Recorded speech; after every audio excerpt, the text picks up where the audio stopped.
dan modus itu ya. Baik untuk data tunggal maupun data berkelompok. Nah, rata-rata hitung itu dengan menjumlahkan seluruh angka data kemudian dibagi dengan banyaknya jumlah data. Itu udah biasa itu kalau rata-rata hitung ya.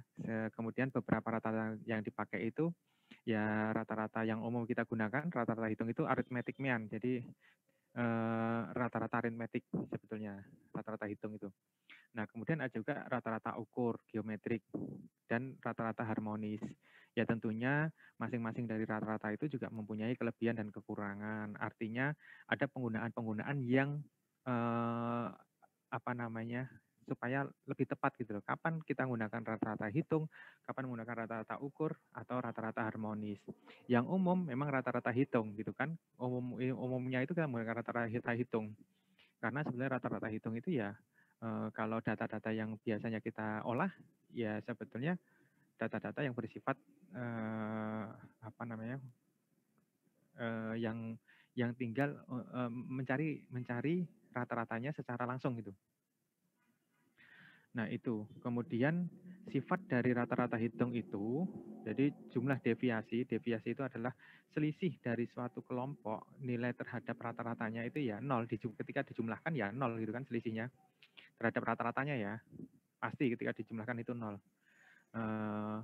Kemudian jika suatu kelompok data sangat heterogen dan rata-rata hitung tidak dapat mewakili tiap nilainya dengan baik. Jelas ketika kita mempunyai data yang heterogen itu ya datanya itu misalkan kita punya data itu 1, 2, 3, 4, 5, 6, 7, 8, 9, 10 gitu kan heterogen itu. Tidak ada kalau homogen kan ya setidaknya dia mirip lah, mempunyai kemiripan nilai. Kalau heterogen mempunyai nilai yang sangat bervariasi, berbeda-beda. Nah, maka rata-rata hitung tidak dapat mewakili tiap nilainya dengan baik ya. Ya kita buat rata-rata misalkan 1 sampai 10. Nah, di rata-rata kemudian sama dengan 5. Nah, itu kalau kita mau membuat kesimpulan cukup sulit itu, cukup sulit. Karena kalau kita bilang rata-ratanya 5 loh, rata-rata 5 loh, ternyata ada yang nilainya 1, ada yang nilainya 10, ada yang nilainya 9, artinya tidak mengumpul pada rata-rata tersebut. Jadi rata-rata itu tidak menggambarkan secara sederhana dari data yang kita miliki. Bisa jadi seperti itu. Kenapa? Ya karena kelompok data yang kita miliki datanya itu terlalu heterogen gitu kan. Tetapi kalau data kita itu homogen itu misalkan yang seperti tadi contohnya itu kita punya data 4, 4, 4, terus kemudian 6, 6, 6, 5, 5, 5, 5, 5 gitu kan. Nah itu ketika dirata-ratakan sama dengan 5 juga. Nah artinya kita bisa melihat bahwa data itu ya berkisar antara 5 gitu kan. Karena pemusatan gitu. Jadi data tersebut memusat di angka 5. Nah, ketika homogen dia akan bagus sekali itu rata-rata dari hitung ini gitu digunakan. Oke. Kemudian nah, untuk rumusnya rata-rata hitung itu kan yang data tunggal itu yang di bawah ini ya. Ini data tunggal. Mungkin ini ya, notasinya agak berbeda dengan yang saya kirimkan kemarin. Nanti saya kasihkan yang terbaru deh, karena sebetulnya notasi-notasi yang di situ kurang konsisten gitu ya. Ini yang sudah saya perbaiki. Nanti saya kirimkan lagi di Classroom aja ya, saya gantikan ya. Nanti silakan di-download. Jadi saya rubah di bagian notasi-notasi saja sih. Jadi misalkan kita mempunyai, nah kemarin kalian sudah belajar di kalkulus itu tentang notasi sigma ya? Hah? Belum? Belum masuk Pak pertemuan 4 Pak. Belum masuk pertemuan 4? Oh siapa dosennya? Pak Firdaus. Oh Pak Firdaus. Oh ya kemarin libur itu ya, berarti mundur ya. Kapan masuk? Nggak tahu. Besok Pak. Ya, oh besok. Oke. Intinya notasi sigma itu sudah ada lah di SMA kan. Nah, untuk menyederhanakan penjumlahan. Nah, ketika kita mempunyai X1 sampai dengan Xn, maka kita tinggal jumlahnya adalah notasinya adalah sigma Xi I itu berjalan dari 1 sampai dengan N. Itu kan sudah biasa ya. Terus kemudian dibagi dengan N, ya kan? Dibagi dengan jumlah dari data tersebut. Itu untuk rata-rata hitung untuk data tunggal ya, yang tidak tertimbang. Maksudnya tertimbang nanti di bawah. Ini, pokoknya rata-rata hitung umum, yang umum digunakan adalah itu. Nah, itu kalau untuk sampel. Nah, kalau untuk populasi, rata-rata hitung itu ya rata-rata itu dilambangkan dengan mu. Ini mu. Nah, mu ini adalah sebetulnya seluruh, bukan hanya sebagian atau sampelnya saja, tetapi seluruh observasi, seluruh unit penelitian kita. Nah, seluruh unit, makanya N-nya N besar itu. N besar itu N jumlah populasinya. Bedanya cuma itu. Nah, kemudian ketika kita data kita itu data yang sudah dikelompokkan, artinya sudah dalam kelompok dalam beberapa interval, misalkan seperti itu, yang kemarin dibuat tabel distribusi frekuensinya, nah, maka kita menggunakan rumus yang ini. Nah, rumus ini sebetulnya hampir sama dengan yang di atas, cuma dia dibagi berdasarkan kelompoknya, gitu kan. Nanti kita lihat. Jadi MI itu adalah nilai tengah dari kelas ke I. Jadi kelas yang ke I itu MI-nya. Dikalikan dengan FI. FI itu ada frekuensi kelas ke I-nya. Nah, kemudian dibagi dengan sigma FI. I berjalan dari 1 sampai dengan K. Jadi untuk setiap kelas. F untuk setiap kelas. Jumlah banyaknya banyaknya data atau banyaknya frekuensi untuk setiap kelas. Ya sama aja dengan ini itu ya sama aja dengan jumlah sampel kan, jumlah sampelnya semua atau jumlah populasi kalau dia populasi. Artinya sama dengan N atau N besar. Nah, itu untuk rumusnya untuk yang data berkelompok. Kemudian untuk yang ini adalah rata-rata hitung menggunakan yang tertimbang. Tertimbang tapi yang masih bukan data berkelompok ya. Ini data tunggal ya. Ini kan kalau yang di sini tadi data tunggal dan data berkelompok perbedaannya. Nah, kemudian kalau ini tertimbang untuk data tunggal. Nah, maksudnya tertimbang itu apa? Yang kemarin mungkin saya sudah sampaikan untuk ketika kita mengambil suatu sampel ya, sampel itu mewakili berapa? Misalkan dari 100 orang ya kita ambil 10 sampel. Jadi satu sampel itu mewakili 10 ya kan? 10 orang sehingga pembobotnya adalah tertimbangnya adalah 10. Itu kalau misalkan penimbangnya sama. Bisa jadi penimbangnya berbeda. Misalkan penimbangnya adalah laki-laki dengan perempuan. Laki-laki loh lebih sedikit daripada perempuan, perempuannya lebih banyak. Maka kita tetapkan bahwa penimbangnya itu misalkan proporsinya perempuan itu 70%, ya kita tetapkan penimbangnya untuk perempuan 0,7, untuk laki-laki 0,3 sisanya. Nah, itu penimbang. Jadi kayak kemarin kita sampelnya itu berapa, terus kemudian setiap sampel itu mewakili berapa. Nah, itu sebagai penimbang. Oke, nah penimbang ini nanti di data yang kemarin kalian coba itu ada Sakernas, Susenas, setiap datanya BPS itu ada penimbangnya. Jadi penimbang di situ pembobot, penimbang atau membobot lah, atau istilahnya di situ juga ada yang bilang bobot, ada yang penimbang, dilambangkan dengan W. Nah itu artinya adalah mewakili berapa individu. Jadi kalau memang di situ penimbang untuk rumah tangga, ya mewakili berapa rumah tangga. Jadi satu rumah tangga tersebut mewakili berapa rumah tangga. Ada itu kalau dilihat di bagian ujung sebelah kanan, itu ada pembobotnya atau penimbangnya. Nah, kalau datanya individu, ya sama, dia akan mewakili berapa individunya. Nah, makanya ketika kita mau menghitung rata-rata hitungnya atau mungkin mau menghitung mengestimasi selain ya pokoknya mau mencari nilai angka statistiknya, ya tentunya kita harus melibatkan penimbang tersebut ya. Karena penimbang tersebut untuk setiap individu kan berbeda-beda. Sesuai dengan metode pengambilan sampelnya gitu. Nah, nanti ya, kalian akan belajar metode pengambilan sampel. itu nanti akan diberikan cara bagaimana sih menentukan penimbang itu, bagaimana menentukan penimbang dari suatu data, dari suatu hasil survei, dari suatu hasil survei. Nah, kalau di sini yang penting kita tahu dulu, kita pakai dulu bagaimana sih nanti posisi penimbang itu. Nah, sebetulnya penimbang itu di sini hanya bersifat untuk pengali dari setiap nilainya, ya. Jadi di sini kalau tadi itu yang kan tadi kan cuma begini nih. Nah kalau di sini dikalikan dengan penimbang gitu kan. Nah ini ada penimbangnya, dikalikan dengan penimbang. Nah di bawah juga dikalikan dengan penimbang, setiap penimbang lah.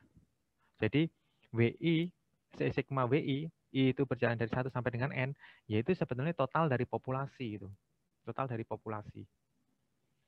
Ya, penimbang ini gunanya adalah untuk mengestimasi misalkan dari sampel supaya menjadi untuk mengestimasi suatu parameter gitu. Untuk mengestimasi untuk nilai populasinya gitu, nilai populasinya. Nah, umumnya nanti ini itu nanti kalau di dalam hasil survei itu ini N besar. Jadinya adalah N besar. Sejumlah N besar. Nah, tuh. Jadi sebetulnya harapannya adalah ini dengan menggunakan rata-rata tertimbang itu, rata-rata hitung tertimbang itu, estimasi hasilnya itu bisa lebih mendekati populasinya gitu. Estimasinya bisa mendekati parameter dari populasinya. Oke. Nah, ini pemberian faktor penimbang terhadap suatu objek atau suatu individu, objek penelitian kita itu dapat dilakukan secara subjektif dan objektif ya. Umumnya sih kalau kita menggunakan secara objektif ya.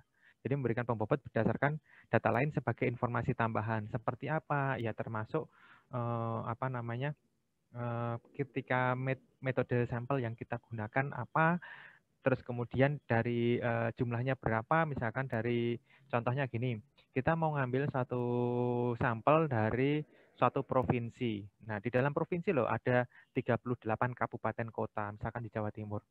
Nah, di dalam kabupaten kota tersebut masing-masing ada yang mempunyai kecamatan 10, ada yang kecamatannya 20, ada yang kecamatannya cuma 5.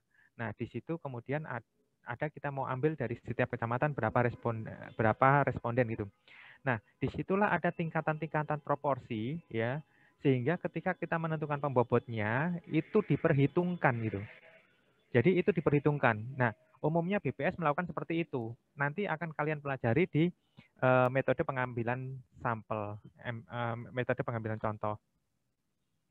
MPC nanti akan dipelajari seperti itu. Tapi setidaknya gambarannya adalah seperti itu. Jadi gambarannya adalah ketika kita melakukan survei di mana survei itu menggunakan metode pengambilan sampelnya bertingkat, ataupun apapun itu metode pengambilan sampelnya, tentunya pembobotan atau penimbang ini ditentukan berdasarkan metode tersebut.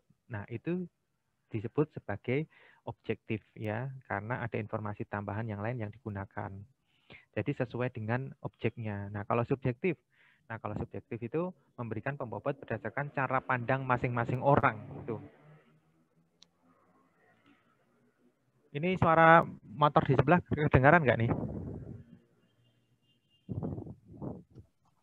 Kedengaran? Iya. Keras nggak? Ganggu nggak? Cukup keras, Pak. Cukup keras ya? Iya. Ini saya baru mencoba di dekatnya perpustakaan. Oh, kalian belum pernah ya ke sini ya? Belum pernah, Pak. Belum pernah ya? Ya, mudah-mudahan nanti segera berlalu sehingga kita bisa kumpul di sini nanti. Nah, oke. Kalau nanti lain kali saya ke dalam aja. Ini sebelah perpustakaan, saya mencoba di tamannya.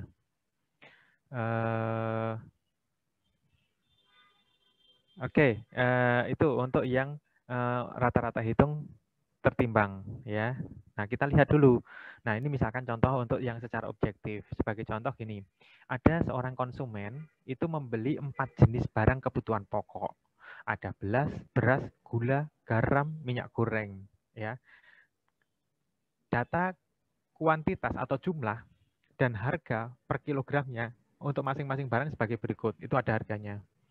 Nah, ketika kita mau mencari rata-rata per kilogramnya itu berapa yang kita belanjakan, tentunya kita tidak boleh langsung membagi harga yang per kilogram itu dengan misalkan ada ini kan beras per kilogramnya 8.000, gula 11.000, garam 1.000, minyak goreng 18.000. Itu kita jumlahkan. Kemudian kita jumlahkan dibagi 4. Nah, itu kan nggak bisa seperti itu. Kenapa? Karena loh kita belanjanya itu beras beda jumlahnya dengan gula juga beda jumlahnya juga beda dengan garam, juga minyak goreng juga beda. Nah, sehingga itu perlu suatu kita perlu masukkan penimbangnya. Nah, yang bisa menjadi penimbang karena kita belanjanya adalah per satuan kilogram, ya kita bisa masukkan untuk beras itu kita belinya adalah 50 kg. Kemudian gula kita belinya 6 kg. Nah, kemudian garam setengah, kemudian minyak goreng itu 5 kg.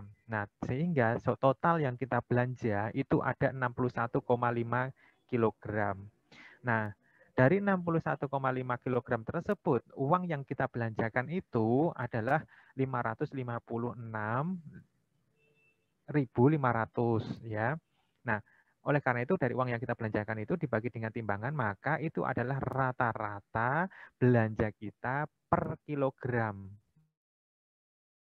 Rata-rata saya belanja harga per kilogramnya itu ya 9 gitu kan, 9.000 rupiah gitu kan.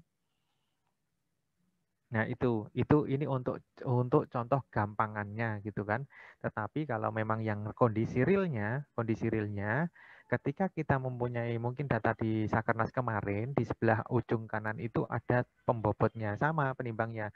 Sehingga ketika kita mau membuat suatu rata-rata misalkan umur, ya ada variabel umur di situ, ya setiap umur itu nanti dikalikan dengan pembobotnya. Misalkan ya.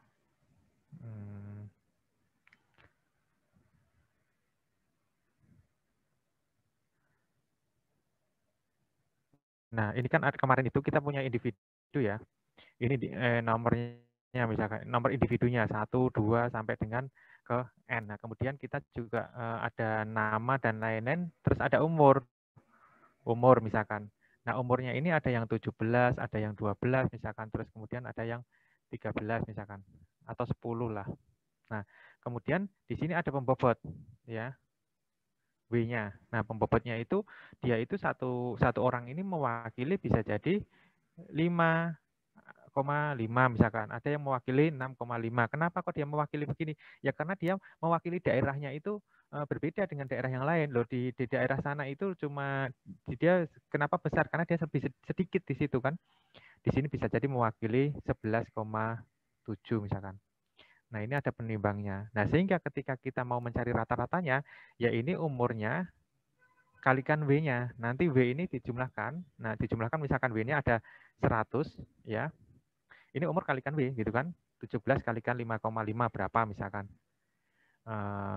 Yes. Pokoknya ini 17 kalikan 5,5. Terus ini juga 12 kalikan 6,5. Kemudian ini 10 kalikan 11,7. Nah, total ini semua nanti misalkan taruhlah 11.000 misalkan. Kok 11.000? Enggak sampai, ding. 1.170 misalkan. Nah, sehingga rata-ratanya adalah, nah, ini berarti apa? Berarti sebetulnya N itu misalkan ini ke 10 ya. Ya, ini ke 10. Nah, 10. Nah, nomornya ke 10 misalkan. Nah, sebetulnya 10 sampel ini mewakili 100 orang gitu kan. Mewakili 100 orang. Kenapa? Karena dia mempunyai pembobot ketika pembobot itu jumlahkan adalah 100. Nah, sehingga untuk rata-ratanya ya tinggal 1.700 dibagi dengan 100. Jadi 11,7 tahun ya. Nah, ini nanti akan berbeda ketika kita jumlahkan langsung ini. Kalau kita tanpa pembobot, ini tinggal jumlahkan saja. Taruhlah di sini jumlahnya adalah mungkin 1000, 1050. Nah, kok 1050? Enggak deh, enggak sampai dong. Nah, 105 karena dia cuma 10 individu ya. Nah, sehingga ketika kita mau merata-rata tanpa pembobot, ya ini 105 dibagi dengan 10. Jadi 10,5. Nah, akan sedikit berbeda ya ketika kita menggunakan pembobot maupun tidak. Nah, kalau W pembobot ini sama untuk setiap individu, maka mau menggunakan pembobot mau tidak hasilnya bagaimana? Berbeda atau sama? Sama, Pak. Ya, sama saja. Kalau pembobotnya itu sama, nilai pembobotnya itu sama, nanti dia akan menghasilkan suatu nilai yang sama. Makanya pembobot itu kalau memang dia sama ya nggak usah dimasukkan. Nah, kapan kita tidak perlu memasukkan pembobot? Ya ketika kita mengambil sampelnya simple random sampling misalkan.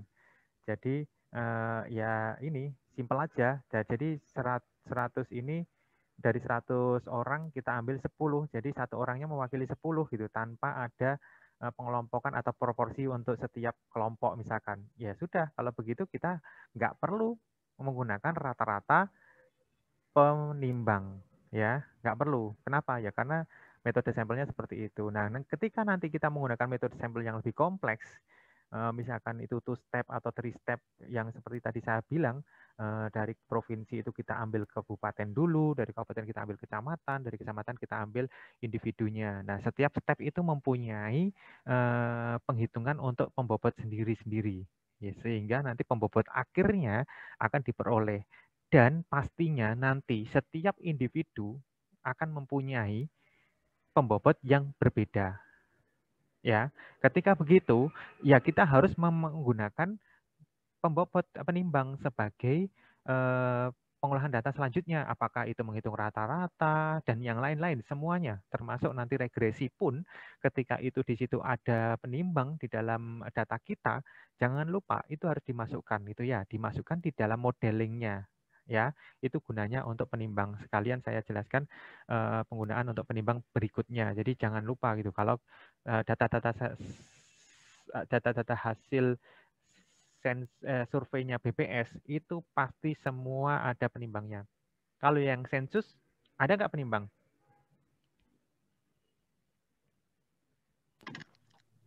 Ada, Pak. Kalau sensus ada penimbang nggak? Ada, Pak. Untuk apa penimbang di dalam Tidak. sensus? Untuk Sensus. Nah, ada nggak? Untuk apa? Untuk mewakili apa? Kan sensus itu kan sudah populasi kan? Nah, secara konsep aja, sensus itu adalah mendata seluruh populasi. Nah, untuk apa menimbang? Kan nggak perlu penimbangnya gitu, kecuali memang di setiap individu nggak ada penimbangnya, kecuali memang kita mau melakukan estimasi khusus gitu. Maksudnya khusus itu ya bukan terkait itu kita kelompokkan dulu misalkan seperti itu. Nah, itu bisa jadi menggunakan penimbang. Tetapi setiap individu yang ada di sensus itu dia mewakili ya dirinya sendiri kan gitu. Jadi tidak ada penimbangnya. Nah, itu gunanya penimbang. Oke. Ini yang tadi ya contohnya. Nah, sekarang contoh yang secara subjektif. Bagaimana sih ketika kita mau menggunakan cara subjektif ya mungkin besarnya bobot atau timbangan untuk masing-masing barang tersebut kita tentukan berdasarkan misalkan pendapat penghitungannya. Misalkan beras itu karena bahan pokok utama maka saya kasih bobot yang lebih besar gitu kan. Misalkan 10. Kemudian komoditas lain di bawah beras itu menggunakan urutan yang beda-beda, misalkan habis beras kan gula yang penting, garam juga penting dari 5, yang nggak terlalu penting adalah minyak goreng kasih 2. Nah, ini subjektif. Nah, subjektif pun ini pun jangan sembarangan gitu, karena tentu subjektif ini tentu kita harus berdasarkan apakah itu teori ya, atau pendapat expert. Jadi ada tahapannya gitu. Ketika kita menggunakan subjektif, jangan subjektif kita sendiri. Kenapa? Karena nanti akan mudah dibantah gitu, mudah di apa namanya? Disalahkan gitu. Nah, kalau bisa ya memang berdasarkan yang paling bagus itu adalah objektif, berdasarkan data yang lain. Nah, data yang lain itu ya tadi itu, apakah memang yang data pembelian kita, atau data dari cara metode sampelnya gitu kan, atau mungkin berdasarkan misalkan kuotanya, proporsinya, nah itu bisa. Nah, kalau subjektif ya usahakan itu ada teorinya. Ada teori yang kita tetapkan sehingga dalam penentuannya pun nanti angkanya berapa ya kita nanti bisa sesuaikan gitu kan. Yang penting ada teori dasar yang kita ikuti ya, walaupun nanti angkanya bisa sesuai dengan yang kita setting gitu. Supaya apa ya? Supaya mungkin memudahkan di dalam penghitungan. Terus kemudian juga selain itu mungkin juga memberikan hasil yang lebih mudah gitu kan. Persepsi yang lebih mudah, atau memberikan hasil yang interpretasinya nanti lebih mudah. Nah, itu bisa jadi ya. Jadi kadang-kadang kita melakukan subjektif itu ada beberapa pertimbangan ya. Subjektivitas itu ada beberapa pertimbangan. Ini apa namanya? Ya pertimbangannya itu pertama teori, usahakan pendapat expert itu atau pendapat expert. Kemudian juga berdasarkan misalkan kita menggunakan apa namanya, kemudahan di dalam interpretasi nanti membuat kesimpulan, nah itu boleh juga gitu kan. Kemudahan dalam penghitungan, nah itu boleh juga. Itu kan alasan gitu kan, ada dasarnya gitu loh. Jangan hanya subjektif, pokoknya maunya saya segini gini gitu kan. Nah, itu nanti nggak ada, akan mudah sekali diterbantahkan gitu ya. Nah, ini contohnya, kalau penghitungannya sama, rumusnya sama. Tinggal dikalikan pembobot untuk setiap masing-masing, kemudian dibagi dengan jumlah bobotnya gitu kan, secara total. Nah, ada kemudian rata-rata harmonik gitu ya. Harmonic average itu adalah rata-rata yang dihitung dengan cara mengubah semua data menjadi pecahan ya, menjadi pecahan. Rata-rata harmonik ini sering disebut juga dengan kebalikan dari rata-rata hitung. Jadi kebalikan dari aritmetik.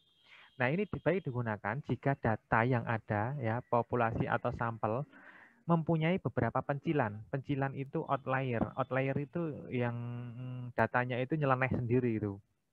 Jadi umumnya datanya kita ini umumnya berdistribusi normal ya. Kemarin sudah saya sampaikan belum distribusi normal itu apa? Distribusi data kita kan umumnya normal. Nah, ini ada satu atau dua yang beda jauh gitu, beda jauh. Apakah itu sangat kecil kah ataukah sangat besar kah? Nah, itu yang disebut sebagai data pencilan. Seperti kemarin itu kalau kita bahas terkait pendapatan atau pengeluaran, itu kan ada juga kan beberapa orang yang di ujung gitu mempunyai pendapatan atau pengeluaran yang sangat besar gitu. Rata-rata sih pendapatan atau rata pengeluaran sih sekitar misalkan 5 juta sampai 10 juta gitu. Tapi dia bisa sampai 1 M misalkan 1 bulan gitu kan. Itu dia akhirnya di ujung sana gitu. Nah, itu yang disebut sebagai pencilan. Nah, untuk rumusnya sendiri ada kelompokkan ini, ada yang data tidak berkelompok dan yang berkelompok. Nah, untuk yang tidak berkelompok pun ada yang tertimbangnya, yang menggunakan tertimbang. Tinggal dibalik saja sebetulnya. Dibalik kemudian dibagi di X-nya juga di dalam 1/X ya, dibalik. Itu untuk rata-rata harmonik. Nanti tinggal dicoba aja ya. Kemudian untuk yang data berkelompok juga sama saja, tinggal dikalikan dengan frekuensi untuk setiap kelas dari nilai tengah pada masing-masing kelas. Jadi masing-masing kelas tersebut kalau di sini dibagi dengan frekuensi kelas dulu, kemudian dijumlahkan dan dibagi dengan total dari frekuensi. Total frekuensi itu ini. Dibagi kan. Kalau dibagi kan ini ya di atas ini adalah total frekuensi atau total N-nya. Oke, itu untuk yang rata-rata harmonik. Nah, ini contohnya ya. Jadi contohnya, misalkan kita mempunyai 4 ruas ya panjang. Sebentar, saya kok nggak bisa.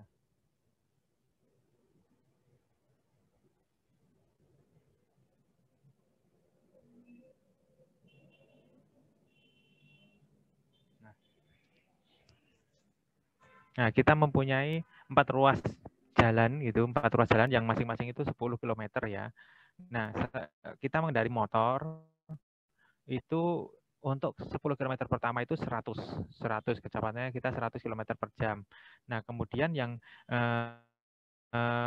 kecepatan kedua itu 110 km per jam. Untuk yang kilometer ketiga 90 ya. Kemudian yang kilometer keempat 120. Nah, dari kecepatan tersebut dengan jarak tersebut maka kita bisa menghitung berapa waktunya. Nah, waktunya ini adalah ini sebetulnya nih. Waktunya itu adalah pembagian antara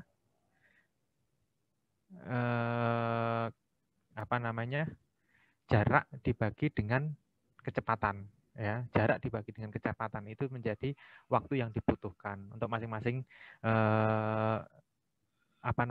ruas jalan tadi dalam satuannya jam. Karena tadi kecepatannya adalah kilometer per jam ya. Nah, kemudian untuk menghitung rata-rata harmoniknya itu N ini kan jumlah datanya ya, ada 4 ruas di atas 4, kemudian tinggal di bawahnya adalah sigma, jumlah dari keempat tersebut untuk yang kecepatan tersebut. Nah, sehingga kita dapatkan adalah 103,8. Tuh. Ini kalau dihitung menggunakan rata-rata biasa berapa?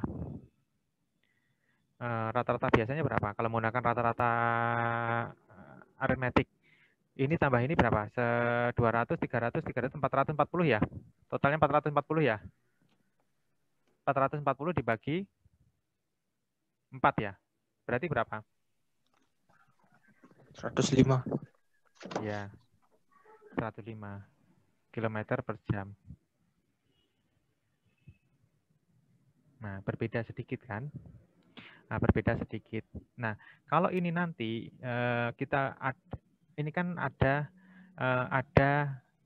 yang istilahnya ini nggak terlalu ini sih, nggak terlalu outlier, nggak ada pencilannya. Kalau di sini misalkan kita 60 misalkan, di ketiga itu 60 misalkan. Nah, nanti akan jauh berbeda gitu hasilnya antara rata-rata yang biasa atau rata-rata aritmetik, rata-rata hitung dibandingkan dengan rata-rata yang harmonik. Karena memang ada pencilannya di sini. Tentunya ketika ada pencilan begini nanti harmonik yang lebih bagus untuk menggambarkan seberapa sih sebetulnya kecepatan rata-rata kita gitu. Oke. Ini untuk yang rata-rata ukur. Ada lagi rata-rata geometrik. Ya, digunakan apabila nilai data satu dengan yang lain itu berkelipatan. Jadi digunakan apabila nilai data satu dengan yang lainnya itu berkelipatan. Umumnya ya. Jadi rata-rata geometrik sering digunakan dalam bisnis dan ekonomi untuk menghitung rata-rata tingkat perubahan, rata-rata tingkat pertumbuhan, atau rasio rata-rata untuk data berurutan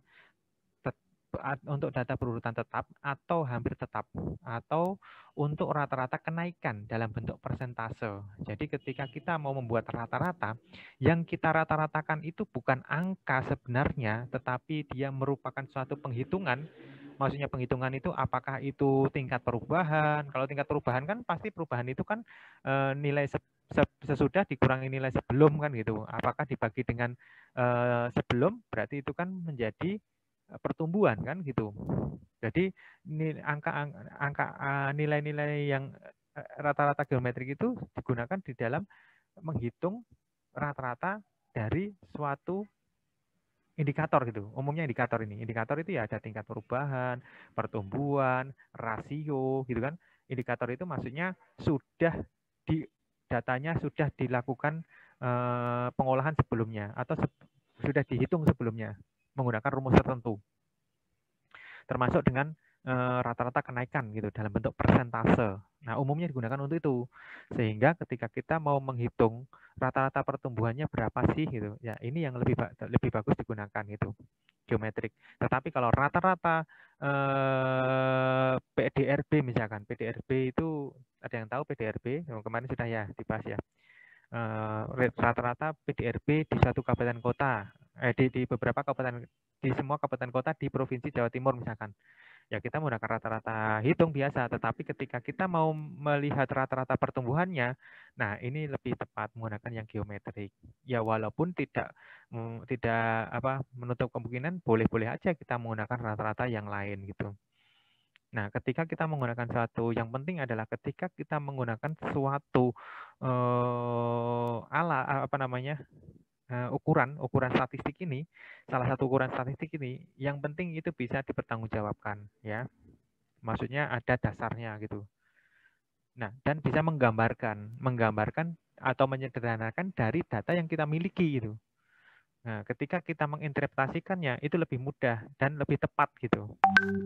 Itu. Nah, kalau rumusnya sih gampang gitu kan, tinggal ini sebetulnya rumusnya. Rumus utamanya. Ini saja. Nah, namun kadang-kadang kita kesulitan tuh untuk mengakarkan kondisi akar dalam N gitu kan. Terlalu misalkan jumlah datanya kita 50 atau 55 atau 1000 kan ya repot juga gitu. Nah, oleh karena itu kita buat mudahnya dikasih log di depan. Sehingga di sini ada lognya, sehingga tinggal rumusnya berubah menjadi seperti ini. Nah, ini untuk lognya. Nah, untuk mendapatkan nilai rata-ratanya, kita tinggal anti-logkan yang ini, yang sebelah sini ya. Tinggal di anti-logkan. Nah, sehingga kita dapatkan nilai rata-rata geometriknya ya. Ini untuk memudahkan. Jadi dasarnya rata-rata rumusnya ya ini. Nah, kemudian dikasih log sehingga lebih mudah untuk menghitungnya. Masih gampang untuk menghitung ini untuk nilai data rata-rata ukur geometrik. Nah, kalau yang ini untuk rata-rata geometrik tetapi yang data berkelompok ya. Ya hampir sama sebetulnya, tinggal nambahkan aja FI. FI itu frekuensi untuk setiap kelas gitu. XI-nya apa? Nilai tengahnya gitu, nilai tengahnya. Nah, di sini ada notasi pi ya, notasi ini, notasi perkalian. Nah, tapi ketika perkalian, ini kan notasinya perkalian deh. Nih, perkalian toh. Notasi perkalian untuk untuk XI pangkat FI untuk I berjalan dari 1 sampai dengan K. Ini sama dengan ini. Nah, sama dengan kalau notasi sigma kan penjumlahan, kalau ini perkalian, intinya itu. Nah, ketika dia dilogkan, nah notasi perkalian tersebut akan menjadi sigma. Ya, ketika dilogkan bisa menjadi sigma. Jadi jadi penjumlahan. Nah, sehingga rumusnya adalah sebagai berikut. Sama sih tadi juga begitu. Nah, ini ada contoh tingkat bunga majemuk yang sebetulnya juga dihitung berdasarkan rata-rata geometrik, ya, rata-rata geometrik. Jadi untuk PN ini adalah jumlah akumulasi pada akhir tahun ke N, ya, akumulasinya. Kemudian P0 itu jumlah uang mula-mula. Kemudian R itu adalah tingkat bunga dalam desimal. Nanti kita akan hitung berapa sih PN itu total semuanya, total akumulasi sampai dengan tahun ke N, berapa yang akan kita bayarkan itu, misalkan itu. P0 itu adalah uang yang kita pinjam misalkan, uang yang kita pinjam. Nah, PN adalah uang yang total kita bayarkan gitu. Nah, kalau R, nah nanti bisa juga dihitung R-nya seperti itu. R itu adalah tingkat bunganya. Kita bisa mendapatkan nilai dari tingkat bunganya tersebut. Kalau kita mau menghitung untuk PN-nya ya bisa juga, asalkan diketahui tingkat bunganya gitu kan. Jadi sehingga kita tahu bahwa berapa sih yang harus kita bayar sampai dengan akhir tahun ke N itu gitu. Itu sebetulnya berdasarkan itu geometrik. Contohnya ini ya. Contoh ada jumlah pinjaman tahun 2000 adalah 1,0 ini 1000 kalau nggak salah, sudah dalam ribuan ini. 1086 miliar ya. Tahun 2001-nya 2041 miliar. 2002-nya sekian miliar. Nah, berapa rata-rata tingkat pertumbuhan pinjaman per tahun? Yang ditanyakan adalah rata-rata tingkat perubahan ya, tingkat perubahan pinjaman per tahun. Perubahan dari tahun 2000 ke 2001 itu berapa? 1.879 ya. Kemudian perubahan dari 2001 ke 2002. Nah, itu 12.086. Sebentar.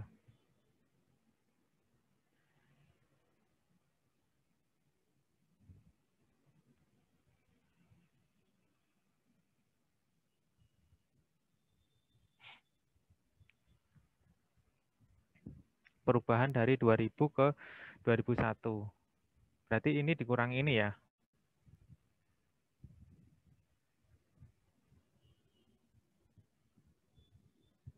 Oh, perubahannya ya. Perubahan berarti perubahan itu harusnya ini dikurangi ini dibagi dengan ini. Ada yang ada kalkulator? Bentar. Pak, itu dibagi deh kayaknya, Pak. Iya, dibagi. Ya. Perbandingan ya, perubahan ya. Ya. Jadi enaknya sih pakai anu sih.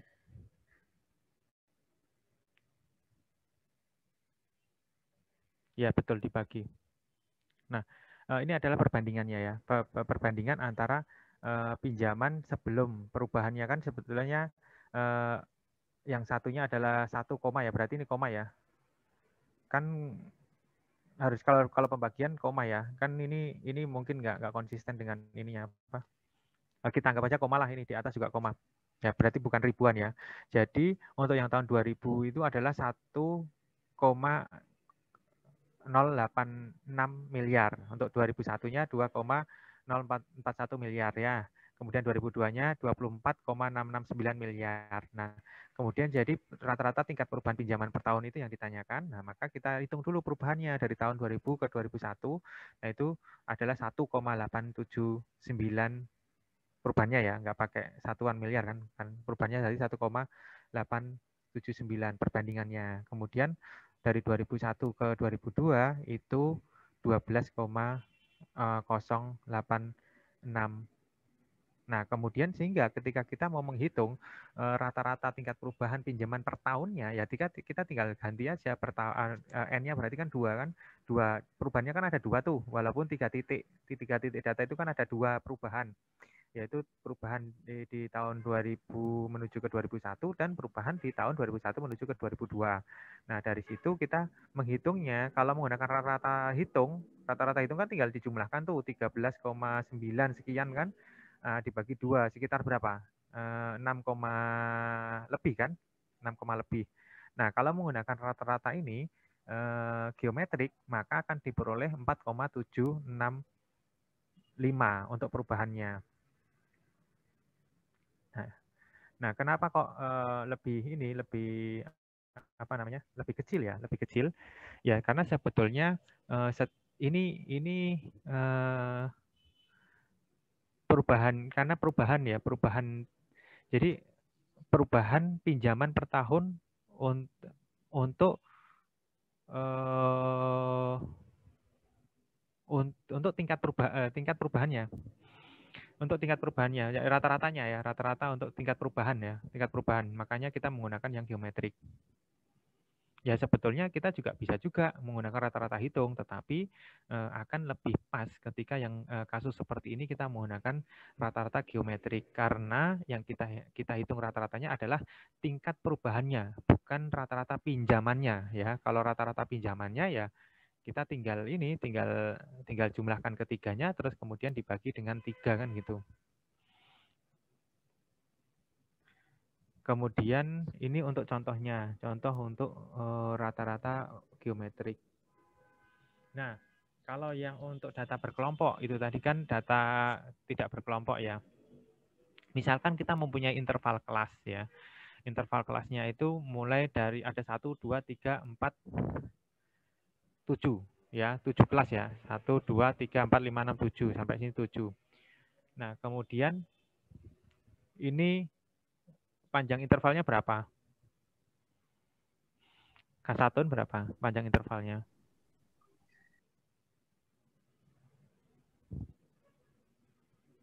Halo, Kak Satun.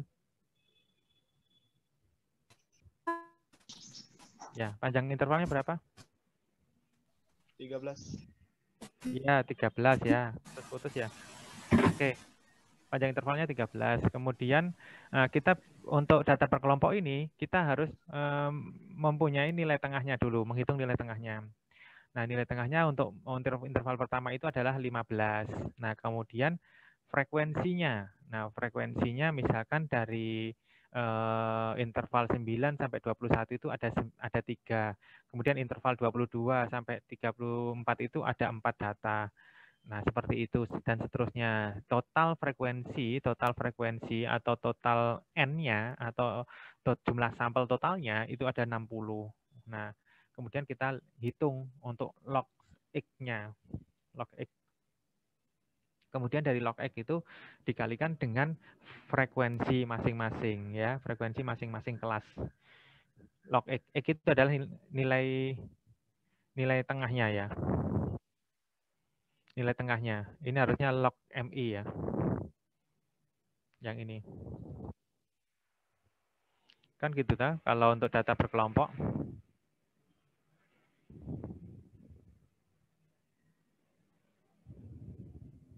Ya, ini nilai tengah nih. Ya, berarti ini harusnya ini XI aja ya. Nah, ini diganti XI. Nah, ini XI. Ya, nilai tengahnya sehingga log X ini log XI ya. Ini log XI. F log XI, FI log XI ya. Ada kurang notasi supaya sesuai lah. Nah, ya, ini ada I-nya. Ini ada I-nya. Kemudian yang ini adalah XI. Ya, ini FI, I-nya di bawah. Oke, supaya konsisten ya, supaya konsisten. Sehingga ketika kita mempunyai sigma F-nya adalah 60, kemudian sigma F log X-nya, XI-nya, ini sigma FI log I itu harusnya. Kalau penulisannya mau lengkap, ini harusnya ada I-nya. Ya, namanya sigma itu harusnya ada I-nya. Oke. Nah, maka diperoleh untuk rata-rata geometriknya, ya tinggal antilog dari 107 ini, total dari FI log I XI, dibagi dengan total dari FI. Ya. Sehingga diperoleh 60,95. Itu untuk rata-rata geometrik data berkelompok. Contohnya. Nah, sampai di sini untuk rata-rata. Ada pertanyaan enggak? Pak, saya ingin bertanya, Pak. Ya, silakan. Oke. Kalau misalkan ada soal yang terkait untuk mencari rata-rata hitung tertimbang yang subjektif maupun objektif, nanti kita melihat nilai tertimbangnya itu dari mana, Pak? Misalkan ada soal seperti itu. Jadi nilai tertimbang kita dapat dari mana gitu, Pak? Iya. Jadi kalau ada soalnya seperti itu ya kita maksimalkan. Kalau memang yang subjektif kita bisa berpikir berdasarkan teori atau mungkin pendapat orang lain ya subjektif. Artinya subjektif itu walaupun nggak ada datanya di situ kita bisa tentukan gitu kan, ya kan? Misalkan ya soal itu di situ tidak menyebutkan apa-apa, hanya suruh mencari ini rata-rata tertimbang. Nah, kita menggunakan subjektif karena nggak ada data yang lain. Karena untuk yang objektif itu dibutuhkan data yang lain. Data yang lain itu ya seperti itu tadi ya. Kalau memang mendukung data yang lain, ada misalkan kayak tadi contohnya itu ada beratnya atau mungkin ada dia mewakili berapa orang. Nah, seperti itu. Nah, itu harus digunakan. Itu yang kita gunakan. Banyak kok selain itu proporsi juga boleh. Misalkan kita tahu bahwa proporsi laki-laki dengan perempuan itu berbeda, maka contoh gini, kasarannya itu di kelas di kelas KS2 ini rata-rata tinggi badan untuk perempuan itu 160 ya. Yang laki-laki rata-ratanya itu 170 ya. Kalau kita mau langsung rata-rata bisa kan? Berarti 165 kan? Nah, tetapi loh jumlah laki-laki dan perempuan di kelas KS2 itu beda, laki-laki dan perempuannya. Perempuannya loh ada misalkan 20, laki-lakinya 10. Ya itu yang kita gunakan sebagai pembobot gitu. Itu objektif namanya. Kita nggak bisa langsung misalkan toh ini diketahui rata-rata laki-laki tinggi badan laki-laki 170, diketahui rata-rata tinggi badan perempuan 160. Kemudian jumlah perempuan 20 atau 2/3 atau 2/3 dibanding atau 3/2 dibandingkan laki-laki, misalkan seperti itu. Nah, yang seperti itu kita gunakan untuk sebagai pembobot ya, objektif namanya. Karena ada data yang lain. Data yang lain itu apa? Informasi proporsi antara laki-laki dengan perempuan. Nah, kalau kita tanpa itu pasti hasilnya akan tidak tepat. Kenapa? Coba aja lah kalau kita langsung rata-ratakan, kalau tanpa informasi itu. Laki-laki 170, perempuan 160. Kita rata-rata 165. Loh, padahal perempuan lebih banyak daripada laki-laki. Kalau kita satu-satu hitung pasti akan tidak tepat gitu kan? Pasti di bawah 165 kan? Kalau kita hitung masing-masing gitu kan? Kenapa? Karena perempuannya lebih banyak gitu. Nah, sehingga informasi itu kita bisa gunakan untuk objektifnya itu. Nah, itu yang sederhana. Tetapi nanti ketika kita berhadapan dengan suatu data yang memang data misalkan survei dari BPS atau mungkin survei dari dari manapun itu, misalkan dari pengunjung pameran atau mungkin survei kepuasan masyarakat atau apa. Nah, itu berbeda lagi yang kita bisa gunakan sebagai dasar untuk membuat satu pembobot yang objektif. Oke, sudah jelas ya. Kalau subjektif terserah aja sih, tergantung kasusnya toh, dan tergantung dari mana kita sudut pandang kita toh, sudut pandang kita dari mana. Ya, makasih Mutfi. Ada yang lain? Ini sebetulnya sangat sederhana, maksudnya materinya sangat sederhana, tetapi saya ingin memberikan gambaran, maksudnya gambaran kepada kalian mungkin penggunaan secara umumnya ya, penggunaan secara umum misalkan di survei-survei BPS terutama ya. Kalau contoh-contohnya ini sederhana, cuma nanti kalian supaya bisa berkembang ya mungkin harus perlu ditambah membaca dan juga melihat kondisi data realnya seperti apa. Ya, termasuk kemarin yang sudah saya kasih contoh itu, data Sakernas itu. Nanti suatu saat nanti kasih lagi data yang lain ya, data BPS yang mungkin kita bisa olah untuk selanjutnya. Ada yang lain?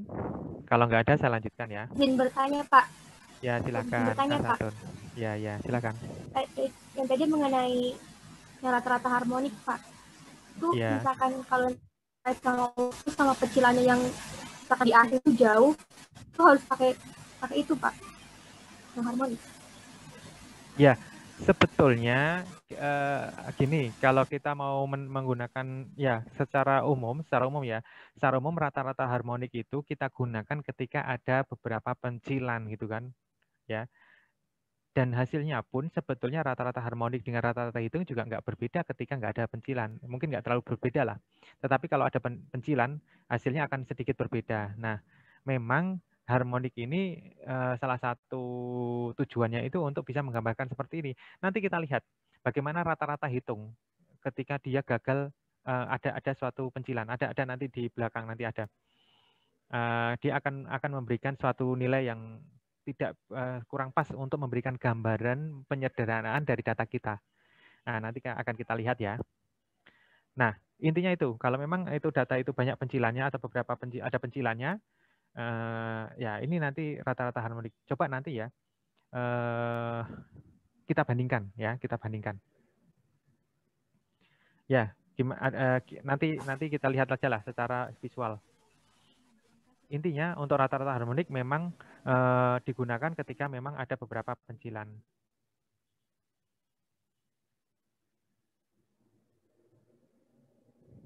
Oke. Ada lagi yang lain?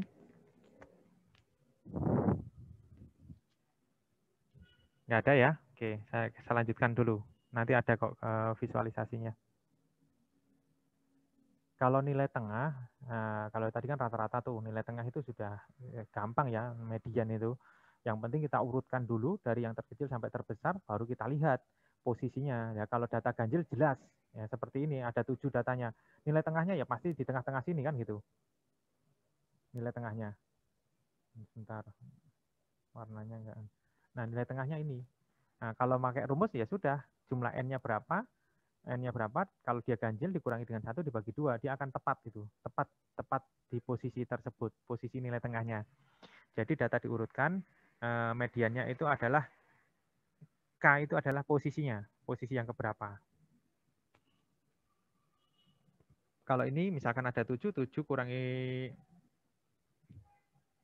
kurangi 1, 6 dibagi 2, 3 ditambah 1 kan ini. Nah, X yang ke K plus 1, K-nya 3, K 3. 3 tambah 1, 4. Jadi X yang ke-4. Ya, 1, 2, 3, 4. Sama dengan ini nanti, genap. Nah, kalau genap nanti ada pembagian. Jadi setengah dari nilai yang ada di K ditambah K plus 1. Jadi kalau genap ya ini.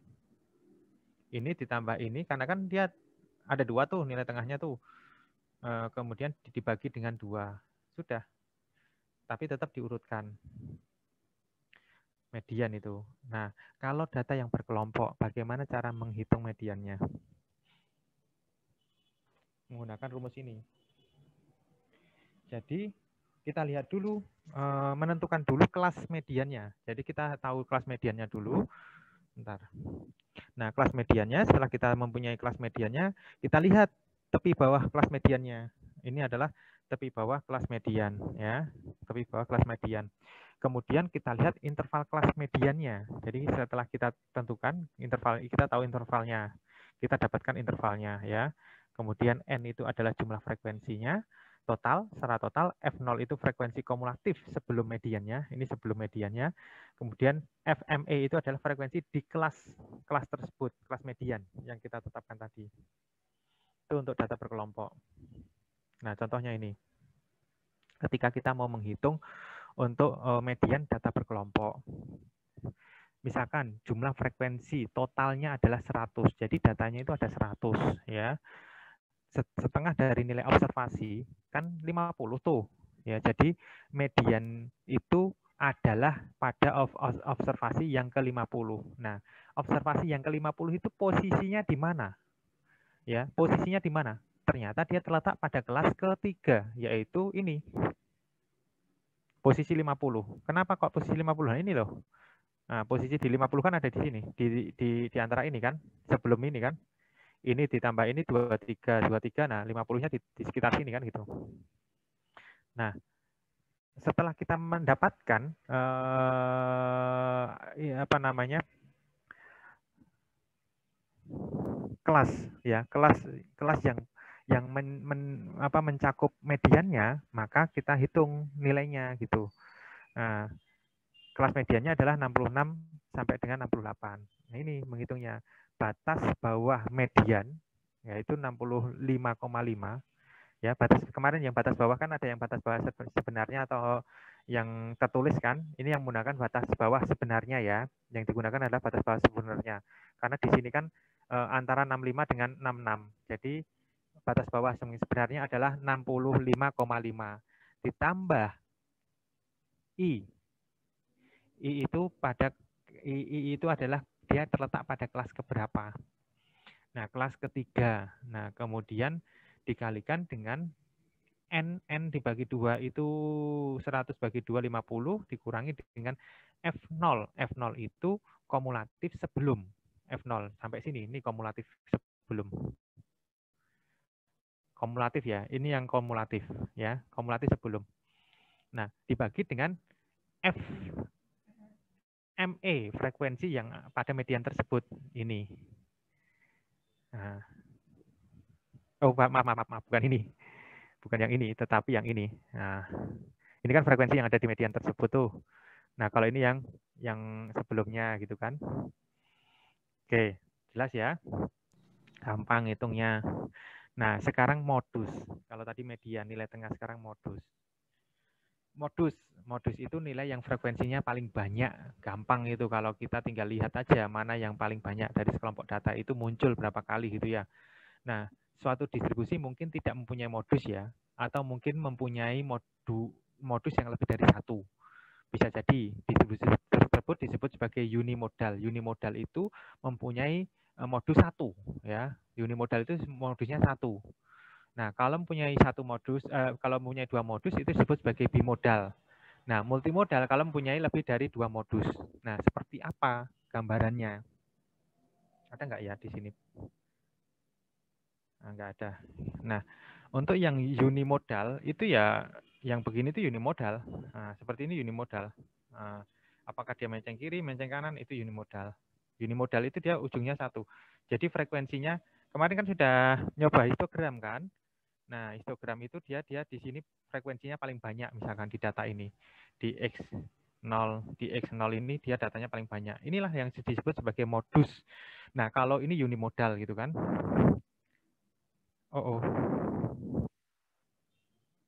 Nah, kalau yang multimodal atau bimodal itu seperti ini. Nah, itu bimodal. Kadang-kadang juga nggak sampai begini sih. Cuma begini aja sudah bisa. Bimodal. Jadi dia mempunyai dua ujung gitu. Kalau multimodal ya lebih dari itu. Ada datanya ada gitu kan. Kadang-kadang juga gini. Nah, ada data yang seperti itu, ada. Nanti tapi data-data yang tidak umum ya seperti itu. Multimodal. Bisa juga dia gambarnya seperti ini.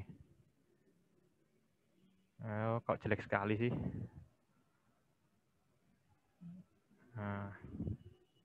Nah, itu multimodal. Jadi ada beberapa tingkatan gitu loh.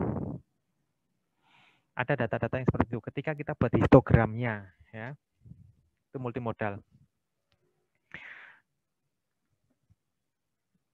Nah, makanya kemarin kan saya sudah jelaskan kalau histogram itu kan terkait dengan distribusi data ya, distribusi datanya seperti apa gitu ya. Nah, sekarang kalian sudah dikenalkan untuk unimodal, bimodal, dan multimodal. Jadi ketika kita buat histogramnya, puncaknya itu ada lebih dari satu, itu bimodal atau multimodal. Nah, kemudian kalau modus data tunggal, kita kan tinggal lihat aja ya, mana yang seringkali banyak muncul. Kalau misalkan 1, 2, 3, 4, 5, 6, 7, 8, 9, 10, ya berarti nggak punya modus gitu, karena memang semua nilai hanya mempunyai satu gitu. Nah, kalau ada yang mungkin lebih dari satu, ya itu yang menjadi modus. Nah, ini untuk hubungan antara, untuk data tunggal, hubungan antara modus, rata-rata, dan median. Nah, kita bisa cari seperti ini hubungannya. Bahwa modus itu adalah sama dengan rata-rata dikurangi dengan 3 dalam kurung rata-rata kurangi median.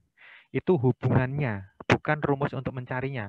Kalau mencari di data tunggal bagaimana? Ya kita lihat aja mana diurutkan, mana yang paling banyak frekuensinya. Nah, itu yang disebut sebagai modusnya ya. Kalau data per kelompok, nah ini ada rumusnya untuk menghitungnya.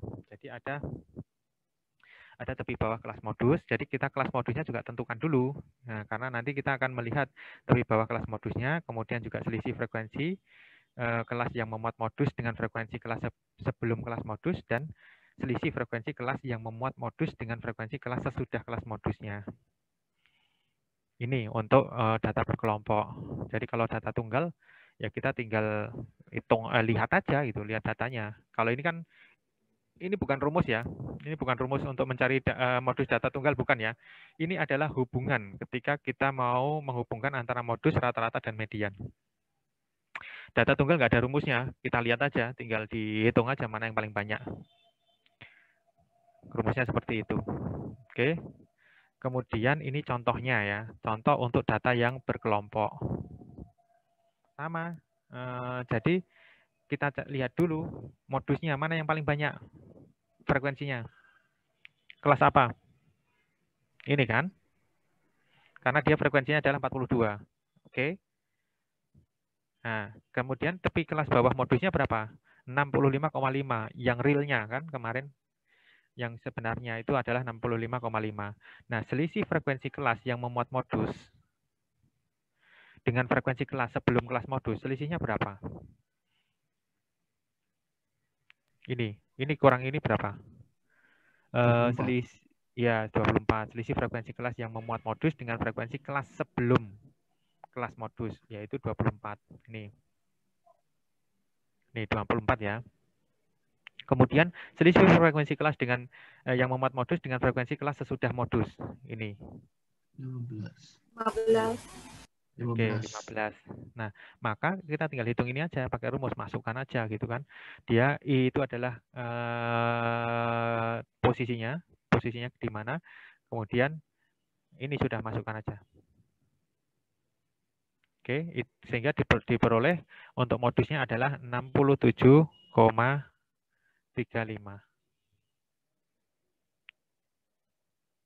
Nah, sekarang ini gambarnya tadi. Hubungan median modus ya. Ketika bentuknya seperti ini, simetri, kemarin sudah saya singgung ya, simetri menceng kanan, menceng kiri ya. Nah, distribusi frekuensi itu ya bisa dibuat dari histogram atau mungkin ini adalah plot dari densitasnya. Sebetulnya kita nanti ketika bicara statistik ada densitas lagi. Nah, plot yang kemarin disebut sebagai apa? Yang menghubungkan ujung-ujung histogram itu apa namanya? Plot apa kemarin? Ayo. Poligon. Ya, poligon ya. Nah, poligon itu sebetulnya nanti ketika kita bicara dengan distribusi itu disebut sebagai densitasnya ya. Nah, ini sebetulnya juga bisa menggambarkan histogramnya. Misalkan histogramnya kan di sini nih. Ini histogramnya. Nah, oh salah begini ding. Mungkin dia pokoknya intinya ini menggambarkan titik-titik tengah ini. Nah, yang menghubungkan titik tengah ujung-ujung dari histogram ya. Nah, kalau kita mempunyai data seperti ini, artinya simetris, maka antara rata-rata, median dan modus pasti terletak pada satu titik. Dengan kata lain, rata-rata itu sama dengan median dan sama dengan modus, pasti. Kalau kita punya data yang seperti ini adalah data yang simetris. Simetris itu bisa normal, T, distribusinya T, distribusi normal, distribusi macam-macam, banyak yang simetris. Logistik, nah itu mempunyai bentuk yang simetris. Artinya apa? Sebelah sini dengan sebelah kiri dengan sebelah kanan itu ya mempunyai proporsi yang sama. Nah, itu akan, tapi jarang ya data seperti ini, kecuali kalau memang datanya itu semakin banyak semakin mendekati normal. Karena itu memang ada central theorem of normal itu. Jadi semakin banyak datanya, nanti dia akan mendekati normal. Coba saja, misalkan kita buat mau menghitung tinggi badan atau berat badan seluruh Indonesia gitu, pasti nanti distribusinya normal. Enggak seluruh Indonesia, satu provinsi aja sudah normal gitu, atau satu kabupaten sudah normal. Semakin banyak akan semakin normal. Tapi semakin sedikit ya belum tentu dia normal atau tidak. Semakin sedikit datanya. Oke, nah ini kalau dia menceng ke kanan. Contoh datanya apa? Nasbak. Contoh data apa ini? Kalau misalkan bentuknya yang menceng kanan gini. Pendapatan. Ya, pendapatan, pengeluaran, terus kemudian juga beberapa data yang lain gitu ya. Intinya apa? Intinya itu sebetulnya data itu ya kebanyakan di sekitar ini. Nah, kalaupun ada yang sedikit, yang di rendah itu kan sebelah sini ya rendah, atau yang tinggi itu sedikit gitu. Nah, berbeda dengan yang di posisi di tengah.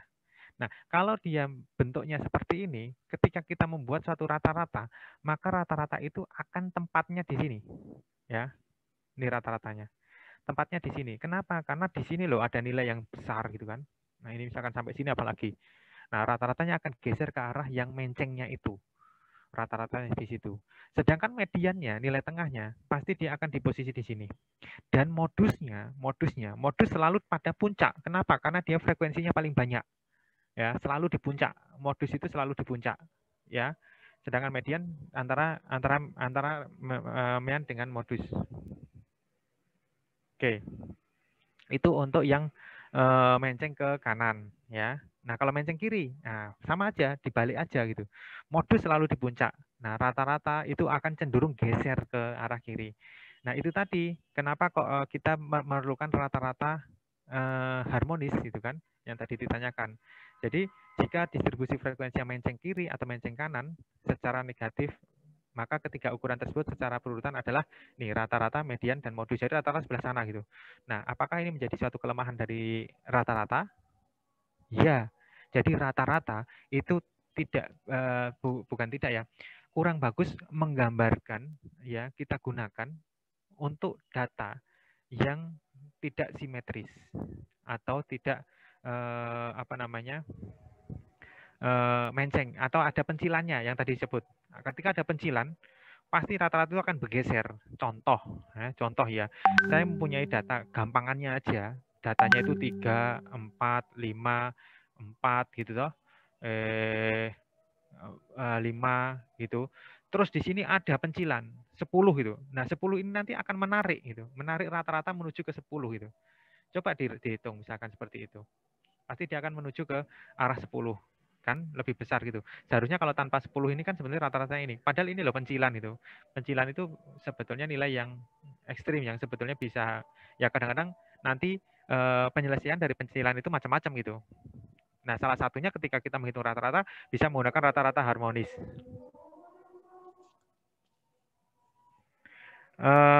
Dari tabel 5 berat badan bagaimana bentuk kepanjangannya?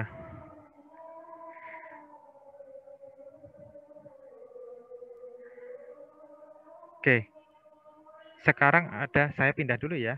Mungkin di dalam aja deh. Sambil kalau ada pertanyaan sampai di sini, kita 15 menit lagi lah untuk Zoom-nya.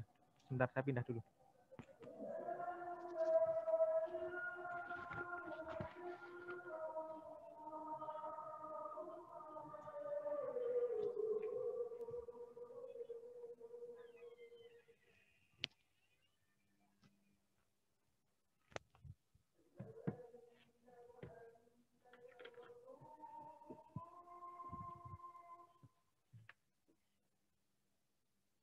Oke. Saya lanjut. Mana tadi? Nah, ini ya. Ini berapa? Sudah jam berapa nih?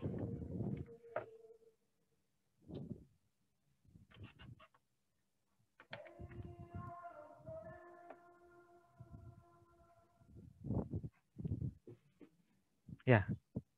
Saya lanjut kalau nggak ada pertanyaan ya. Nanti kita kalau sudah selesai baru tanya jawab lagi.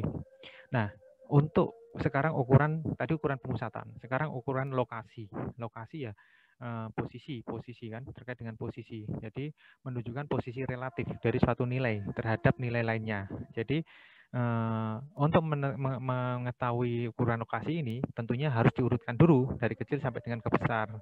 Nah, ada 3 yang biasa digunakan ukuran lokasi yaitu kuartil, desil, persentil. Kalau kuartil itu ya dibagi 4. Kalau desil bagi 10, persentil dibagi 100. Nah, nanti ada gunanya masing-masing gitu. Tetapi kita lihat dulu konsepnya untuk ukuran lokasi. Nah, gambarnya seperti ini untuk kuartil dibagi 4. Kalau bagi 10, ya tinggal aja bagi 10 gitu kan, bagi kotak 10. Berarti nanti ada desil 1 sampai 9, sampai 10. Nah, kalau 100 ya seperti itu. Nah, posisi desil. Untuk rumusnya data tunggal seperti ini. Kalau data tunggal, kita tinggal mencari nilai yang keberapa yang menjadi kuantil, yang menjadi desil, yang menjadi persentil. Jadi nilai yang keberapa. Nah, untuk menghitung keberapanya ini menggunakan rumus yang ini. Untuk yang kuantil. Nah, untuk desilnya menggunakan rumus yang ini untuk mencari posisinya. Ya, ini untuk mencari posisinya. Ya, posisinya di mana? Itu kalau menggunakan data tunggal. Nah, kalau menggunakan data berkelompok itu dia langsung pada rumusan ini, menggunakan rumusan ini. Nah, untuk menentukan ini pun kita harus tentukan dulu posisinya di mana dia, sehingga kita tahu posisi dari kelas ya, kelas kuantil tersebut atau desil tersebut atau persentil tersebut ya, supaya kita bisa menentukan L0-nya dan F0-nya dan juga F dari Q kuantil itu atau FD dari kelas dari yang memuat desilnya atau yang FP yang kelas yang memuat untuk yang persentil ya. Ini cuma sama sebetulnya, cuma bedanya pembaginya adalah 4, 10 atau 100. Itu aja. Jadi satu saja sudah paham semuanya. Itu untuk yang data berkelompok. Oke, dikit lagi. Contohnya ini. Nah, contohnya itu untuk data yang tunggal ya, bukan berkelompok. Q2 berapa? Ya sudah, tinggal posisi urutkan aja. Nah, dia posisinya di mana? Nah, Q2 terletak di nilai Q2 itu sama dengan apa? Median. Median. Ya, median. Sama dengan median Q2 itu. Kalau di desil ya Q berapa? Q5 kan? Itu sama dengan mediannya gitu ya. Nah, sama. Nanti akhirnya seperti itu. Diperoleh nilainya untuk yang Q2, Q3 ya ganti aja 2-nya menjadi 3. Nah, yang kalau seperti ini kita bisa nggak mencari untuk desil ke-9 atau persentil ke-77? Bisa nggak? Bisa. Jumlah datanya loh nggak sampai 10. 2, 3, 4. Cuma berapa? 8. Bisa nggak? Bisa, Pak. Ya, tetap bisa. Tetap bisa. Tapi nanti memang nilainya ya mau P77, P80, P90 mungkin akan menghasilkan nilai yang sama gitu kan. Karena apa? Karena memang masih berkutat di titik itu. Itu untuk contoh untuk yang data tunggal. Nah, ini untuk yang data interval. Ya. Oke. Sampai di sini ada pertanyaan. Ini masih berapa menit lagi sih? Masih 1 jam ya? Masih 1 jam ya? Iya, Pak. Nah, Ya, Pak. untuk responsi, ya, responsinya dikerjakan yang ini ya. Untuk responsi dikerjakan yang ini. Jadi untuk yang ini nggak ada tugas, karena kemarin kan sudah saya kasih tugas yang sebelumnya. Tapi ini dikumpulkan sebagai responsi. Ya, dikerjakan dalam waktu 1 jam. Jangan lebih dari itu, nanti terlambat lagi. Oke, ada pertanyaan sampai di sini? Kalau nggak ada, segera kerjakan aja responsinya. Masih mudah kok, kita masih konsep-konsep nih. Yang penting kalian mengetahui bahwa konsep-konsep dasar untuk median modus itu hubungannya seperti apa, terus kalau datanya seperti ini bagaimana gitu ya. Pak, izin bertanya. Ya, silakan. Kalau untuk data berkelompok, apakah ada bimodus atau multimodus? Nah, kalau untuk data berkelompok, sebetulnya kalau modus itu kan nilai yang banyak muncul ya. Kita nggak bisa melihat apakah itu bimodal atau multimodal, itu nggak bisa kita lihat kalau data berkelompok ya. Tapi sebetulnya bisa juga, Ding, bisa juga. Maaf, bisa juga. Tergantung memang. Tapi gini, kalau yang sudah begini kan udah ketahuan tuh mana yang tadi contoh berkelompok. Bisa. Sebetulnya bimodal dengan multimodal itu konsepnya tidak harus dia, tapi kalau tidak harus dia kayak gini ya. Sebentar. Nah, begini itu sebetulnya sudah disebut sebagai bimodal. Tetapi posisi modus yang sebenarnya itu ada di mana? Ya ada di sini. Ya kan? Kenapa? Ini kan lebih tinggi daripada yang ini kan gitu. Ya.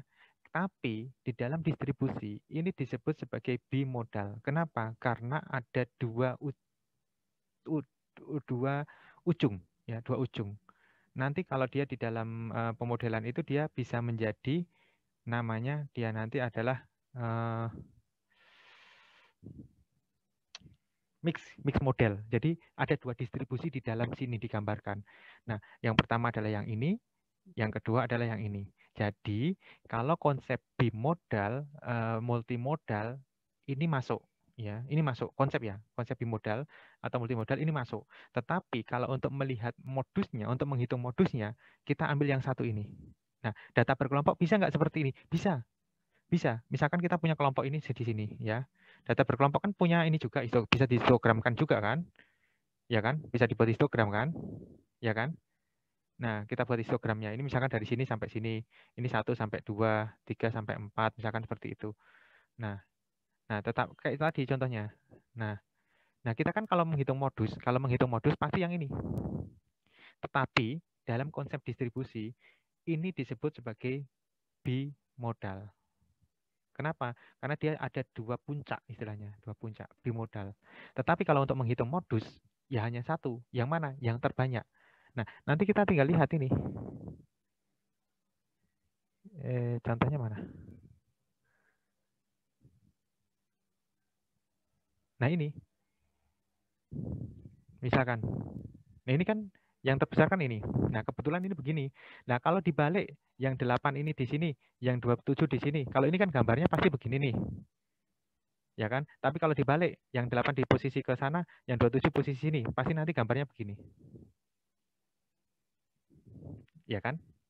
Nah, secara penghitungan modus, maka kita hitung yang ini modusnya, yang ini tetap, ya kan? Tetapi kalau dilihat distribusinya, ini adalah distribusi yang bimodal, dua ujung, mempunyai dua puncak. Tetapi kalau modusnya, ini yang dihitung, ya. Data berkelompok ya bisa seperti itu gitu, tergantung pengelompokannya. Cuma kalau data berkelompok akan sulit kan, bukan akan sulit penggambarannya mungkin bisa kurang pas gitu. Maksudnya kurang detail bukan kurang pas, kurang detail. Tapi kalau dia data individu dia bisa lebih detail, ya, untuk distribusinya. Oke, itu ya, bedakan antara menghitung modus dengan bimodal ataupun konsep bimodal ataupun multimodal. Nanti ketika di distribusi kita akan menggunakan konsep bimodal maupun multimodal. Ya, ada lain?